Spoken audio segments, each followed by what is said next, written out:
Bir dəfə Molla Nəsrəddin gedirdi qəbirstanlıqda, görür ki, boş qəbir var, dedi, uzanım görüm necədir burada qəbir. Uzandı, gecə vaxtı idi. Uzandı, bir də gördü ki, bir dəstə gəlir atla, heyvanlarla filanla. Bu qorxdu, dedi, yəqin ki, sorğu-suala mələklər gəlir. Durdu ayağa. Duranda ayağa, bunlar da qorxdu, bunların heyvanları hürçdü, özləri qorxdu, qaçdılar. Sonra gördülər Molla Nəsrəddindilər, yaxşı döydülər onu. Yaxşı döydülər, paltarı cırıq vəziyyətdə filan, gəldi evə. Arvad dedi, haradaydınız filan, dedi, qoy deyən görəydə özümə gəlin bir tərqan içindəyəm.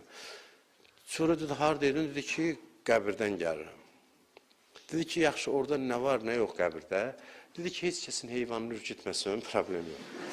Hər şey yaxşıdır. Cəmaatı narahat eləməsin, yaxşıdır hər şey. Bu, indi bir lətifə də olsa həqiqətdir. Heç kəsdən işin olmasa, çox yaxşıdır. İndi deyə bilərsiniz, biz ona görə qorxuruq da, ona görə qorxuruq ki, bilirik, hamımız da günahkarıq. Günahkar da olsaq, deyirlər, hər günahın yanında bir dənə istiğfar olsa, üzrxahlıq olsa, narahat olmayın. Allah bağışlayacaq. Heç olmasa üzr istə. Bunu da eləməyəcəksin. Allah deyəcək, bir dənə eləyirdin yaxşı da, bir dənə deyərin bağışla Allah səhv. Hər günahın yanında bir dənə üzrxahlıq olsun.